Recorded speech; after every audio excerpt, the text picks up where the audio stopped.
반갑습니다. 국어영역 강사 김민수입니다. 지난번 동패고 영상에 이어서 또 이제 학부모님들, 학생분들께서 한빛고1도 고려를 하시고 계시고 또 궁금하신 부분들이 많으실 거라고 생각이 돼서 이 영상을 추가로 촬영하게 됐습니다. 그래서 지난번처럼 조금 이제 제가 최대한 잘 설명을 해서 그런 궁금한 부분들 해소될 수 있도록 노력해 보도록 하겠습니다. 지난번 동패고 영상이랑 마찬가지로 제 양력이니까 한번 봐주시면 될 것 같고요.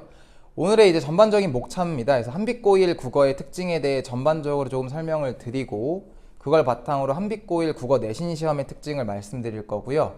그리고 마지막으로 제가 국어를 어떻게 가르치는지 설명드리도록 하겠습니다.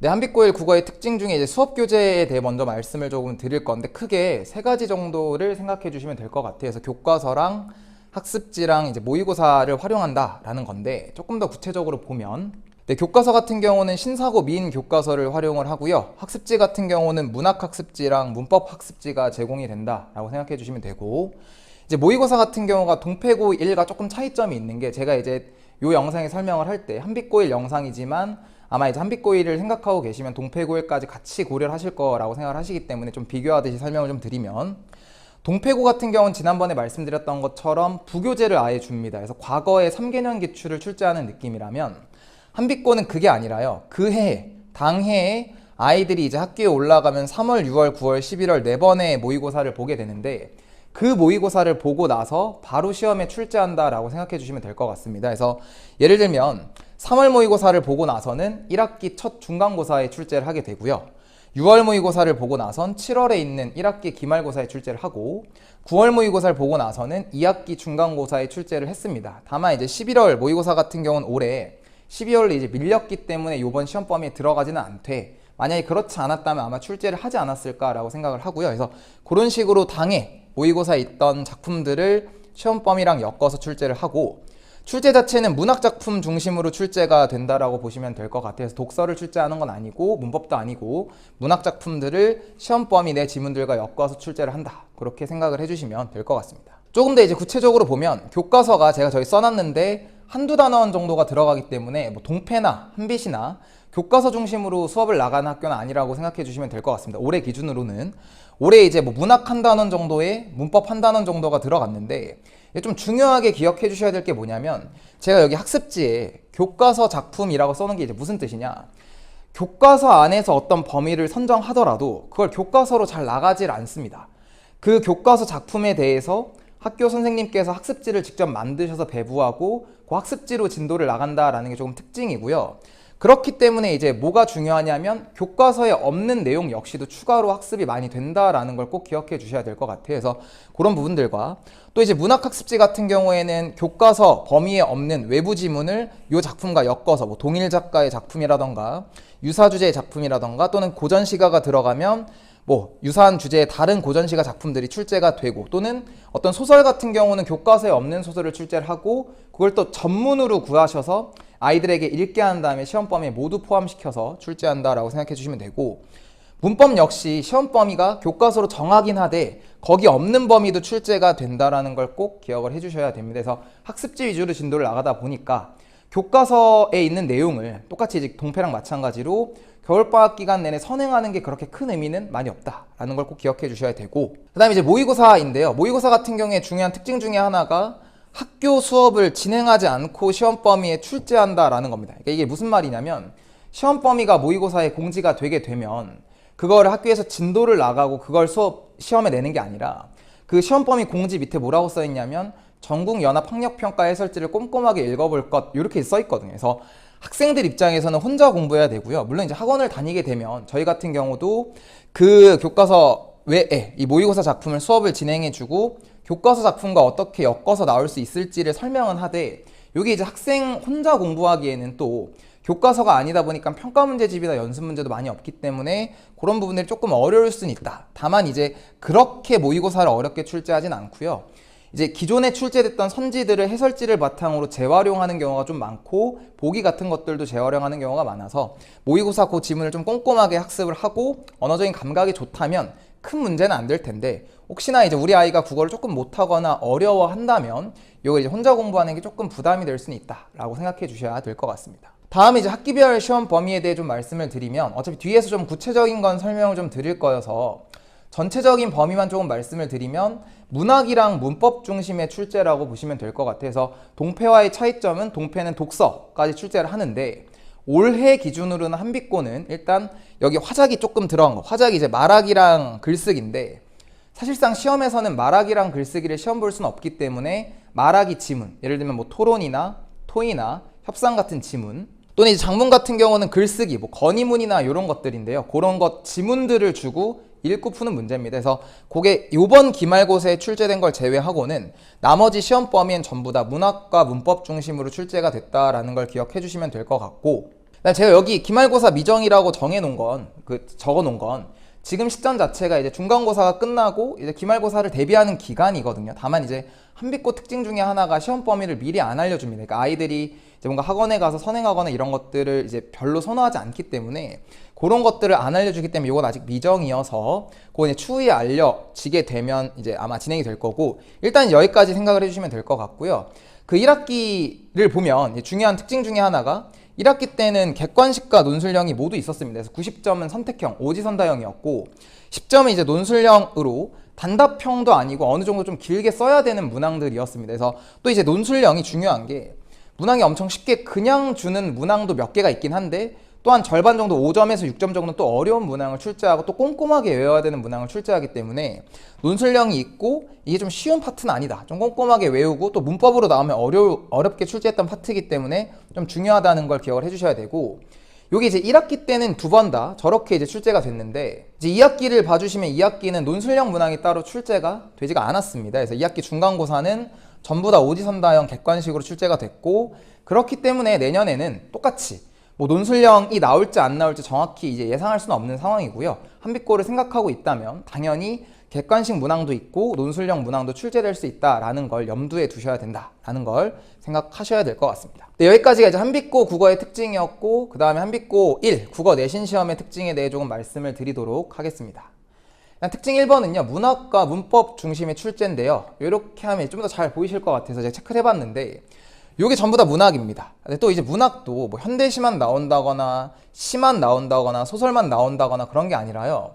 뭐 현대시부터 고전시가 뭐 수필, 또 이제 고전시가 현대소설 수필, 뭐 희곡, 현대소설 고전시가처럼 다양한 조합으로 시, 소설, 그다음에 희곡, 극갈래까지 모두 출제가 됩니다. 그래서 올해 시험에선 중요했던 게 일단 문학에서의 기본기가 매우 중요했다. 특히나 이제 한빛고 같은 경우가 문학에서 오답을 내는 특징 중에 하나가 뭐냐면 작은 어휘로 오답을 출제합니다. 예를 들면 적절한 어떤 내용으로 적어주셨던 게 애상감할 때 애상인데 오답선지 애증 이런 식으로 단어를 내거든요. 근데 생각보다 우리 아이들이 그런 단어를 모릅니다. 그래서 그런 것들을 이제 알 수 있어야 되기 때문에 들어갔을 때 기본적인 어떤 문학에서 필요한 어휘 그리고 표현법 이런 것들이 이제 중요하고요. 이것뿐만 아니라 외부 지문 역시 출제가 되기 때문에 낯선 지문들을 읽고 기본적으로 읽고 감상할 수 있는 그런 기본기가 조금 중요하다라는 걸 꼭 기억을 해주셔야 됩니다. 다음은 이제 문법입니다. 문법 같은 경우는 뭐 의문, 단어부터 이렇게 이제 출제가 됐고, 그다음에 이렇게 이제 출제가 됐었고, 요번 기말고사 범위에 들어가는 게 국어사거든요. 제가 요거 이제 범위가 확정이 안 돼서 빼놨는데 마지막 범위 우리 아까 앞에 여기 봤던 것처럼 국어사까지 해서 1학년 동안 이제 문법 전 범위를 다 다룬다라고 생각을 해주시면 될 것 같고, 특히나 1학기 기말고사 요때의 범위가 조금 많았습니다. 그래서 기억을 해주셔야 될 게 문법의 시험 범위가 조금 방대한 편이고, 애초에 이제 문법 문제 자체가 시험 난이도가 타 학교에 비해 조금 높게 나오는 편입니다. 조금 어렵게 나오기 때문에 요거를 내신 기간 한 달 동안 이제 뭔가 개념도 다 배우고 문제풀이까지 하기에는 선행이 안 돼 있으면 뭐 언어적인 감각이 좋거나 국어를 잘하는 친구가 아니면 제가 느낄 때는 힘들어 하거든요, 아이들이. 그렇기 때문에 겨울방학 기간 동안 한빛고를 생각하신다면 꼭 기억을 하셔야 될 게 문법 정도는 1학기 때 들어가는 범위를 겨울방학 때 마무리를 지어야 되고 2학기 때 들어가는 범위를 여름방학 동안 선행을 한 번 정도는 해주는 게 꼭 필수적이다 라고 생각해 주시면 될 것 같습니다. 다음은 이제 독서 영역의 미출제입니다. 그래서 문학이랑 문법 중심이기 때문에 일단 독서 영역이 미출제 되기는 했는데 이게 이제 올해도 계속 언급은 하셨었거든요. 독서 낼 수도 있다 언급은 했는데 결국 이제 마지막 2학기 기말고사 범위까지 일단 나왔을 때는 화작 정도가 들어갔기 때문에 독서 지문 자체가 나오진 않았는데요. 이게 이제 항상 공부를 하실 땐 최악을 가정해야 되는 게 내년에는 어떻게 될지 모르는 게 일단 이 지역의 학교를 뭐 생각을 해본다면 지산, 동패, 한빛 정도가 이제 엮여서 같이 가는 학교인 것 같은데, 일단 지산은 원래 문학, 문법, 독서를 다 출제해 왔었고요. 동패 같은 경우도 작년까지는 문법이랑 문학 중심이었는데 올해부터 독서를 계속 출제하고 있습니다. 그러니까 이런 시험지의 형태 자체가 의미하는 게 뭐냐면 단순히 내신 시험만 대비하는 게 아니라 수능까지 고려한 시험지 형태거든요.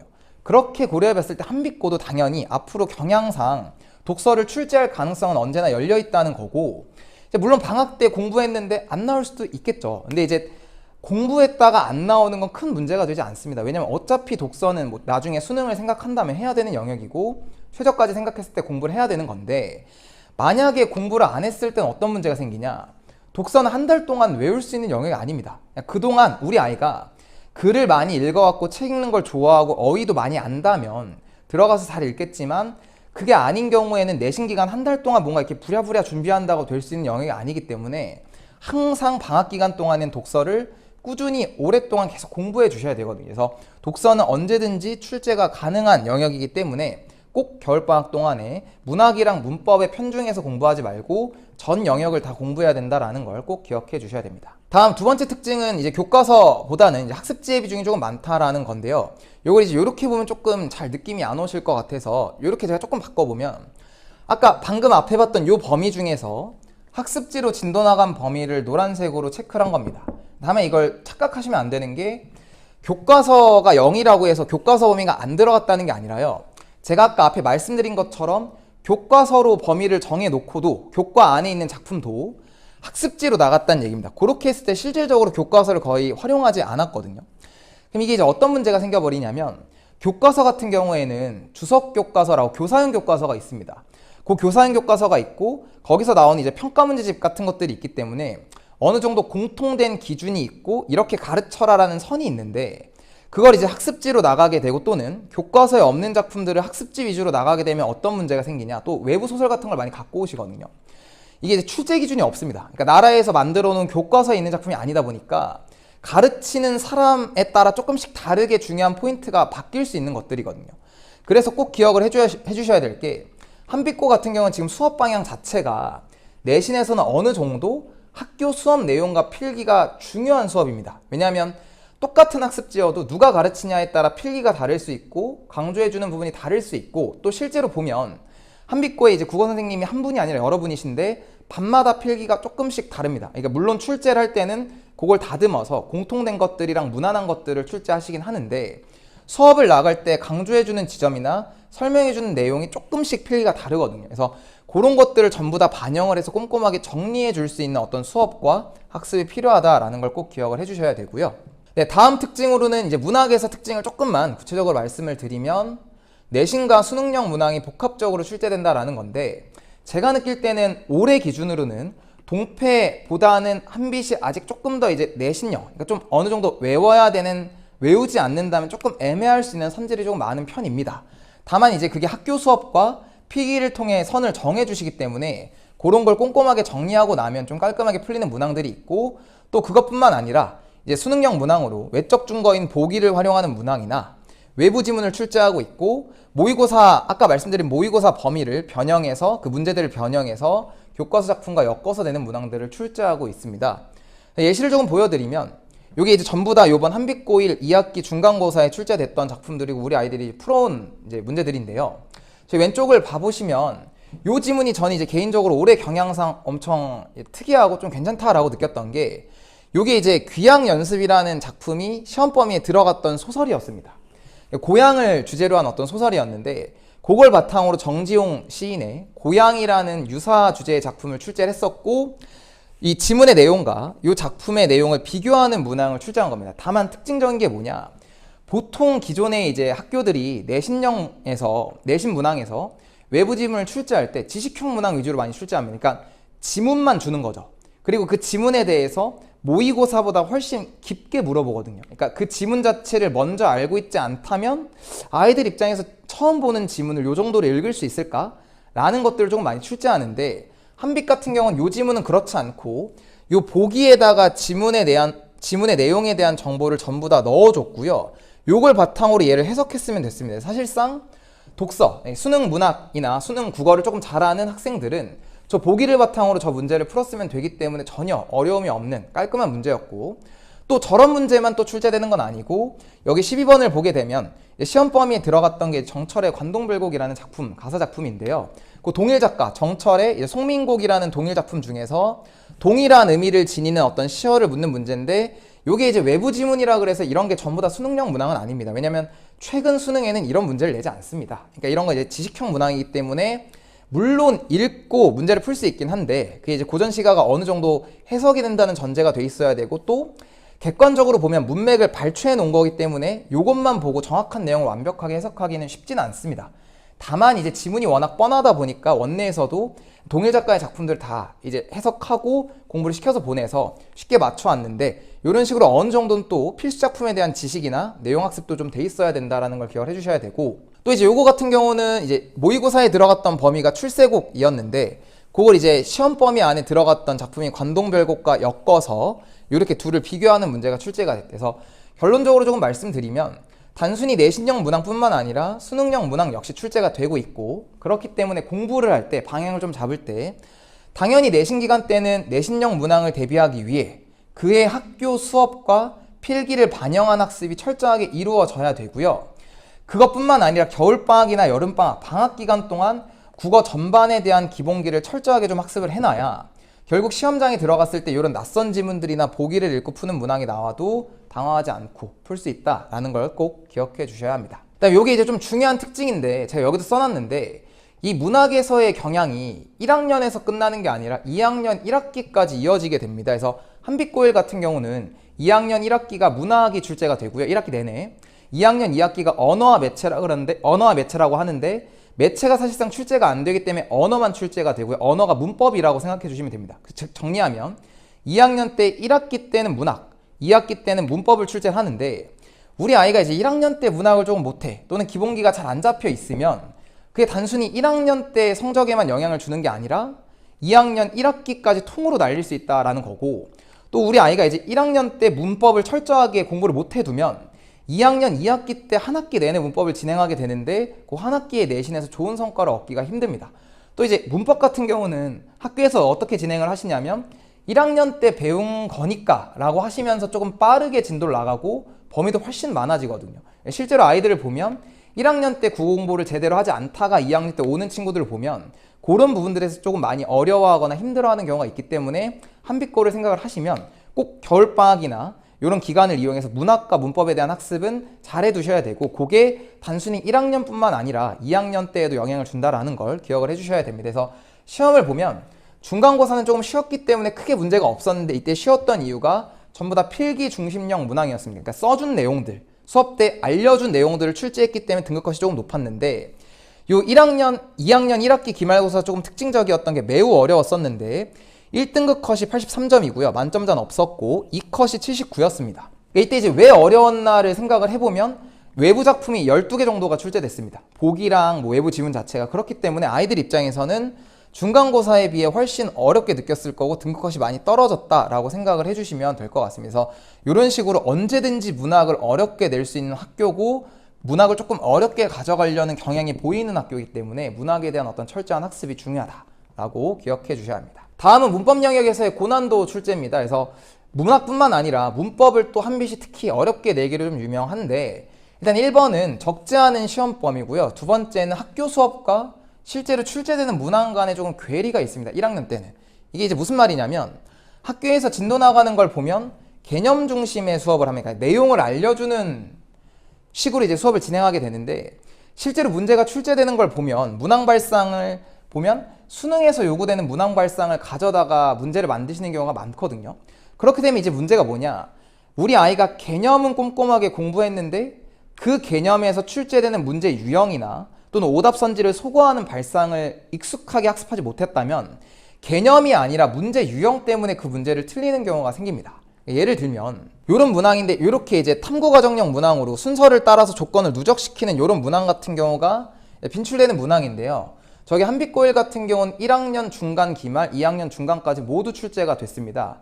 근데 이제 출제됐을 때 아이들이 저 문제를 보통 이제 틀려오는 경우에 보통 이유를 물어보게 되면 이제 단순히 뭐 여기서 배운 게 이제 높임법이라는 문법 개념인데, 문법 개념에 문제가 있다라기보다는 문항 유형에서 실수하는 게 뭐냐, 여기 보시는 것처럼 어떤 조건을 주고 조건에서 예 아니오로 이렇게 따져 나가게 되는데, 그럼 당연히 두 번째나 세 번째 조건으로 가게 되면 선행했던 앞에 첫 번째, 두 번째 조건을 누적해서 여기를 생각해야 되는데, 그런 부분들을 생각을 못하고 여기만 보고 판정을 내리는 경우가 많습니다. 그렇게 이제 문제가 틀리게 되면 그건 단순히 문법 개념에서의 문제가 아니라 저런 유형 또는 저런 발상을 요구하는 문제를 많이 안 풀어봐서 그런 거거든요. 그래서 저런 문항 유형들은 이미 수능에 이미 많이 출제가 됐기 때문에 중요한 건 개념뿐만 아니라 문제풀이까지 조금 많이 이루어져야 된다라는 거고, 이런 문항 역시도 뭐 이중피동 이걸 정답으로 냈는데 오답으로 실제로 배울 땐 이중피동이 뭔지를 배웁니다. 근데 이제 오답으로 낼 때는 이중피동처럼 보이지만 이중피동이 아닌 걸 출제했거든요.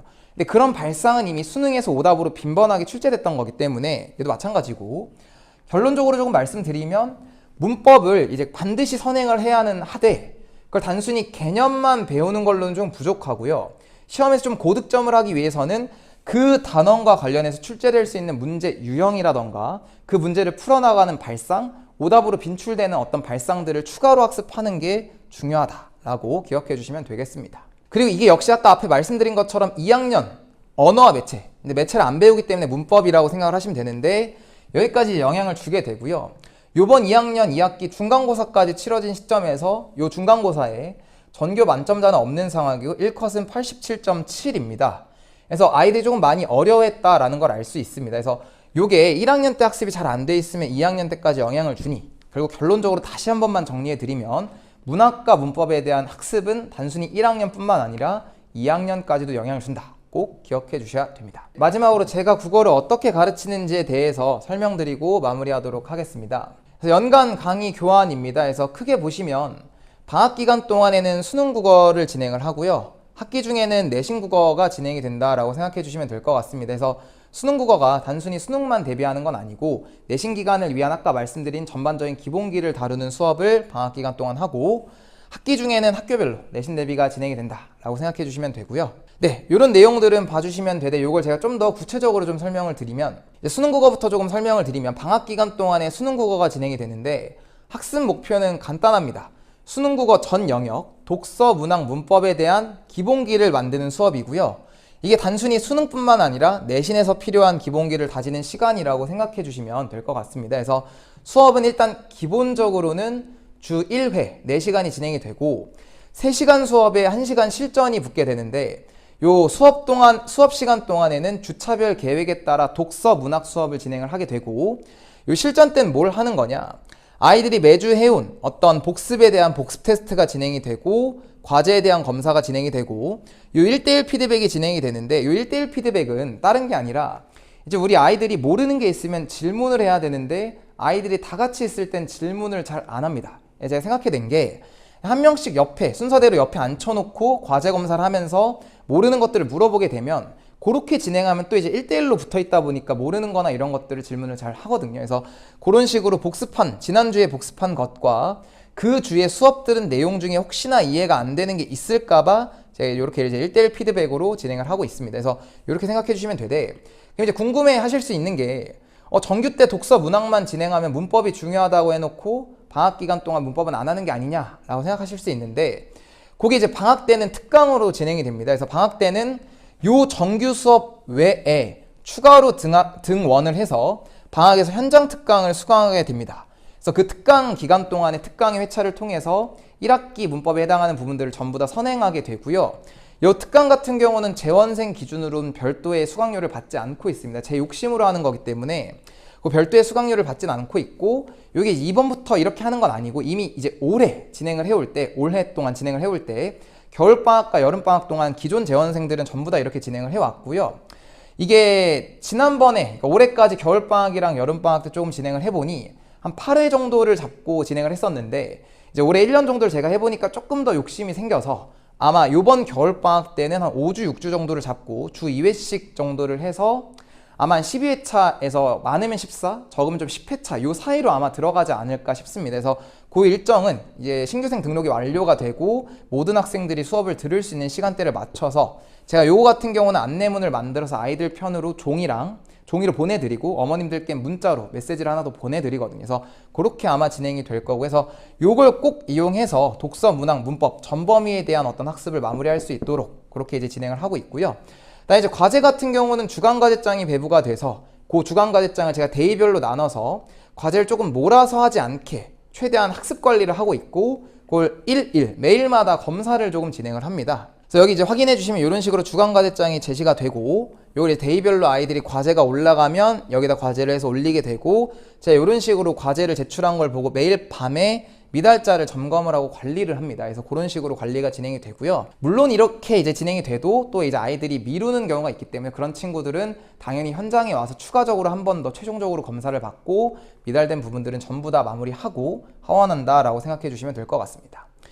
네, 그렇게고 그 다음에 이제 마지막으로 뭐 관리 및 어떤 시험에 대해 얘기를 좀 드리면 실전 피드백은 말씀을 드렸고 복습 테스트도 말씀을 드렸고 방학 기간 동안에는 주간 모의고사 80분씩 잡고 45문항을 푸는 모의고사가 주 1회씩 진행이 됩니다. 그래서 이걸 학원에 따로 와서 시험을 봐야 되고 이걸 보게 되고 보통은 이제 윈터까지 하는 친구들은 그 시간대에 제가 시간을 배정해서 시험을 보게 합니다. 다만 이제 단가로 수강하게 되거나 이렇게 되면 따로 등원을 해서 시험을 보고 가야 되고 해서 아마 방학 기간 동안에는 국어가 형식적으로는 제가 아까도 주 1회라고 했는데 회차가 좀 늘어나는 게 특강도 들으러 와야 되고 시험도 보러 와야 되기 때문에 한 3일에서 4일 정도를 아마 학원에 등원해서 수업을 좀 듣고 가지 않을까 싶고 그래서 그런 식으로 주간 모의고사가 진행이 되고 요거에 대해서는 해설 영상이 보충 영상으로 촬영돼서 제공이 됩니다. 그래서 당연히 그것까지 수강을 하고 오는 게 과제고요. 당연히 안 된 부분들이 있으면 미달된 걸 전부 다 완료하고 하원한다라고 봐주시면 될 것 같습니다. 다음은 이제 학기 중에 진행되는 내신 수업입니다. 그래서 학습 목표는 간단합니다. 아까 쌓아놓은 기본기를 바탕으로 내신 기간 때는 진짜로 학교의 수업 경향을 반영을 해서 그 당해년도 그 학교 선생님이 실제로 수업한 내용과 필기를 반영해서 수업을 진행을 하고요. 이 과정에서 아이들의 학교 필기나 이런 걸 정리하면서 애매할 수 있는 부분이나 시험에 출제될 수 있는 부분들을 모두 분석을 합니다. 또 이제 학교에 국어 선생님이 여러 분인 경우가 많고 필기가 조금씩 반마다 다른 경우가 있기 때문에 그런 걸 전부 다 취합을 해서 그걸 바탕으로 중요한 내용과 이제 시험에 출제될 만한 부분들을 분석을 하고 좀 애매한 부분들은 이제 아이들에게 부탁을 해서 학교 선생님께 이제 여쭤보고 오게 해서 시험 전에 다 정리하고 선을 정하고 시험을 보러 들어간다 라고 봐주시면 될 것 같습니다. 그래서 그렇게 그런 것들을 반영한 수업, 교재, 그다음에 복습 시트 이런 것들이 제공이 되고 있고요. 과제는 주간과제장이 똑같이 이제 제공이 되고 시험 범위랑 관련해서 단순 암기형 문항뿐만 아니라 이제 많이 출제될 수 있는 외적 준거인 보기를 저도 이제 논문이나 이런 걸 많이 읽고 긁어올 만한 부분들을 연구해서 가져다가 그런 것들이 반영된 연습 문제를 주고 있거든요. 그래서 그런 것들을 풀어서 대비를 한다라고 생각해 주시면 될 것 같고요. 마지막으로 이제 내신 기간 때 중요한 게 내신 기간 한 달, 보통 4주에서 5주 정도를 잡고 제가 어머님들께 문자 공지를 드리고 시작을 하는데 주말에 추가로 실전 보강이 진행이 됩니다. 제가 느낄 때 내신 기간 동안 요 1시간으로는 모자른 게 일단 이제 아이들의 학습량 부담이 내신 때 다른 과목도 늘어나다 보니까 국어 과제 자체가 미달되는 경우가 많습니다. 근데 그걸 그냥 두게 되면 관리가 안 되기 때문에 주말에 제가 오전 시간을 이용해서 매주 정기적으로 3시간에서 4시간 정도를 잡고 아이들을 불러서 일요일 아침, 지금 일요일 오전 10시에 진행을 하고 있는데 불러서 실전으로 보강을 진행하고 있고요. 아이들을 두고 공부하게 시키면서 이제 그 과정에서 미달된 것들을 마무리하게 시키고 제일 중요한 건 질문입니다. 그러니까 모르는 거 또는 복습하면서 질문할 게 있으면 좀 편하게 할 수 있도록 제가 계속 돌아다니면서 질문을 받거든요. 그래서 그런 식으로 실전 보강이 진행이 되고 있다라고 생각해 주시면 되고 당연히 그것과 별개로 필요하다면 추가적인 보충이 붙고 직전 보충은 당연히 진행이 된다라고 생각해 주시면 될 것 같습니다. 네, 이게 이제 아까 앞에 말씀드린 컨텐츠니까 봐주시면 될 것 같고 제가 조금 더 구체적으로 동패고도 마찬가지입니다. 근데 동패고 영상에서 설명 안 했던 부분들을 설명을 드린 거고 왜냐면 이게 현장 설명회가 일단은 11월에 예정된 건 이제 마무리가 됐기 때문에 이제 어머님들께서 참조하시라고 알려드린 거고요. 나중에 이제 기회가 되시면 저희가 12월에도 계속 설명회를 아마 진행을 할 거기 때문에 와서 이제 수강해 주시면 조금 더 자세하고 구체적으로 어떻게 하는지를 좀 더 자세하게 말씀을 드리거든요. 그래서 관심이 있으시다면 이제 그런 설명회에 좀 참석해 주시면 좋을 것 같고 요건 이제 11월 18일 날 진행된 실제 설명회 어머님들의 후기고요. 뭐 국어랑 관련한 내용들을 이제 긁어와서 참조하시라고 넣어드린 거니까 한번 읽어보시면 될 것 같습니다. 요거 같은 경우는 이제 올해 저와 우리 아이들이 만들어낸 1학년과 2학년 아이들이 만들어낸 이제 어떤 성과들이고요. 시험이 쉽지는 않았는데 좀 잘 봐준 편이어서 이렇게 올해도 한빛고도 좋은 성과를 냈다라는 걸 참조해 주시면 될 것 같고, 마지막으로 한 말씀만 드리고 갈무리하도록 하겠습니다. 그래서 저는 젊습니다. 그래서 보시는 것처럼 욕심이 매우 많은 편입니다. 그래서 이게 학생 때 공부할 때도 그렇고 지금 일할 때도 그렇습니다. 그래서 제가 작년 이맘때쯤에 한빛고일 학부모님들을 모셔다 놓고 드렸단 말씀이고, 실제로 딱 1년 제가 말한 것들은 현실이 됐습니다. 저는 이게 내년에도 마찬가지일 거라고 생각을 합니다. 그래서 저는 그 순간에 이 영상을 보고 계시는 학부모님들과 학부모님들의 자녀분들과 그 순간을 함께하고 싶습니다. 그래서 내년에도 압도적으로 좀 잘하겠다라는 말씀 드리면서 이 영상은 여기서 마무리하도록 하겠습니다. 감사합니다.